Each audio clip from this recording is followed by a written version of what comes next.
Hello, everyone. How are you today? Today, I'm going to talk about my presentation, and my presentation's name is The Science of Procrastination, and the presentation's title is I'll Do It Tomorrow. Let's begin.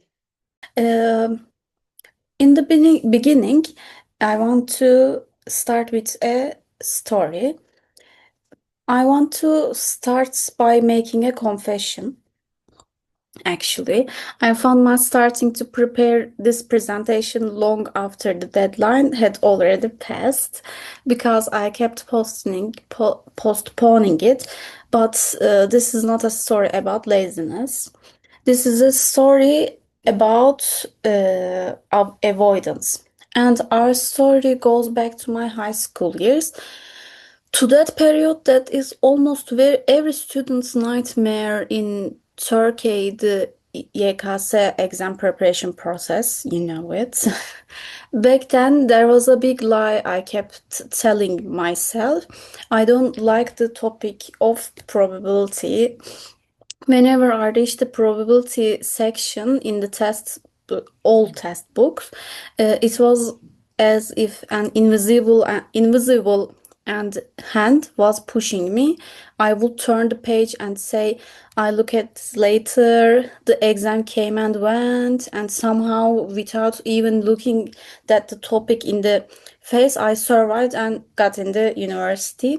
I thought I had escaped this, but I believed that by procrastinating, I had somehow saved the situation.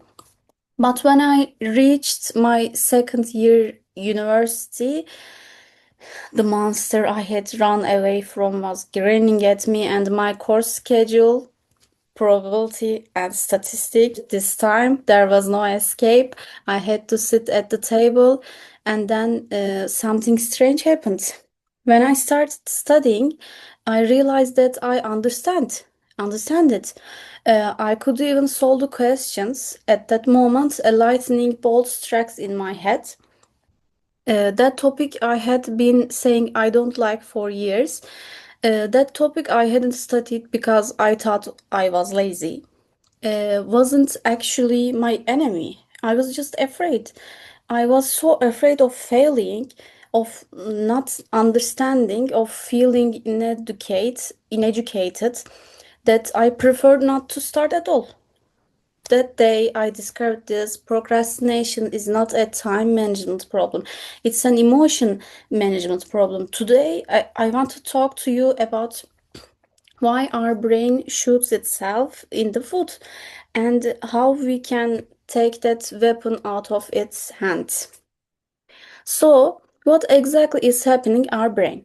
Why do we find ourselves watching meaningless cat videos when there is work we need to do?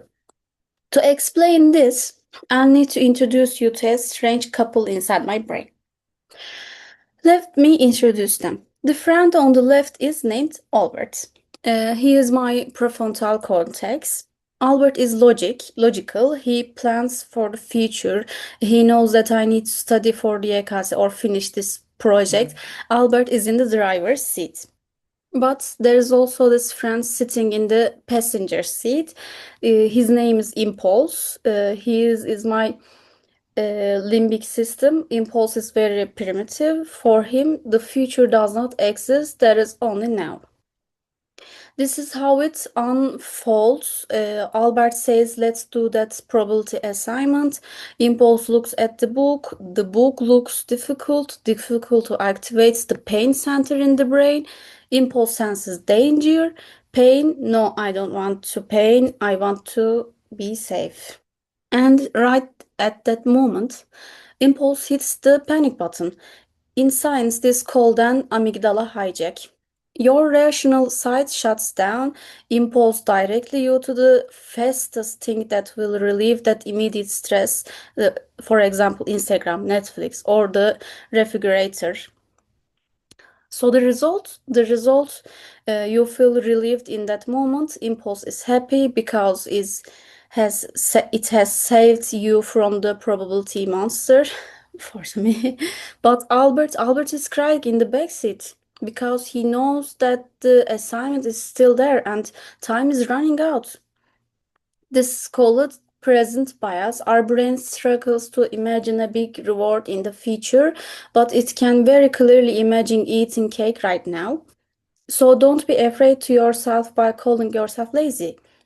You're not lazy, actually. Your brain's protection mechanism is just a little overprotective. So what did I do to pass that probability class at university? Did I kill impulse? No, that's impossible. I made a deal with him. Here are the two tactics that helped me pass that class and made Albert and Impulse make peace. Tactic 1. Lowering the entry barrier. When Impulse hears the phrase, "we are going to study for 2 hours," it gets scared. So I said to him, "Okay, calm down. We are not going to study. We are just going to open the book and read the first sentence for 5 minutes, just for 5 minutes. Then you can quit." 5 minutes, it's not scary. Impulse allowed that. And guess what happens after this? Once I sat down at the table, that fear disappeared. Because starting is the hardest part. After you start, Albert takes the wheel again. Uh, and the other tactic 2, the salami slicing techniques.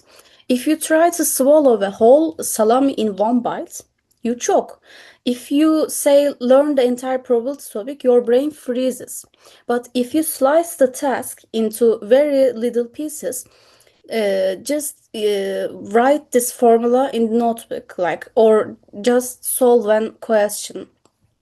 As the task gets smaller with this, they stop being threats for us. Every time you finish a small slice, your brain gives you a small dopamine reward. Fear is replaced by satisfaction. So what will be in the end?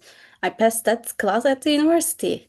But the biggest lesson I learned wasn't not mathematics, it was forgiving myself. When you get angry at yourself for procrastinating, you increase your stress even more. As stress increases, impulse panics more and procrastinates more. This is a vicious cycle. So today, I want to ask you for one thing.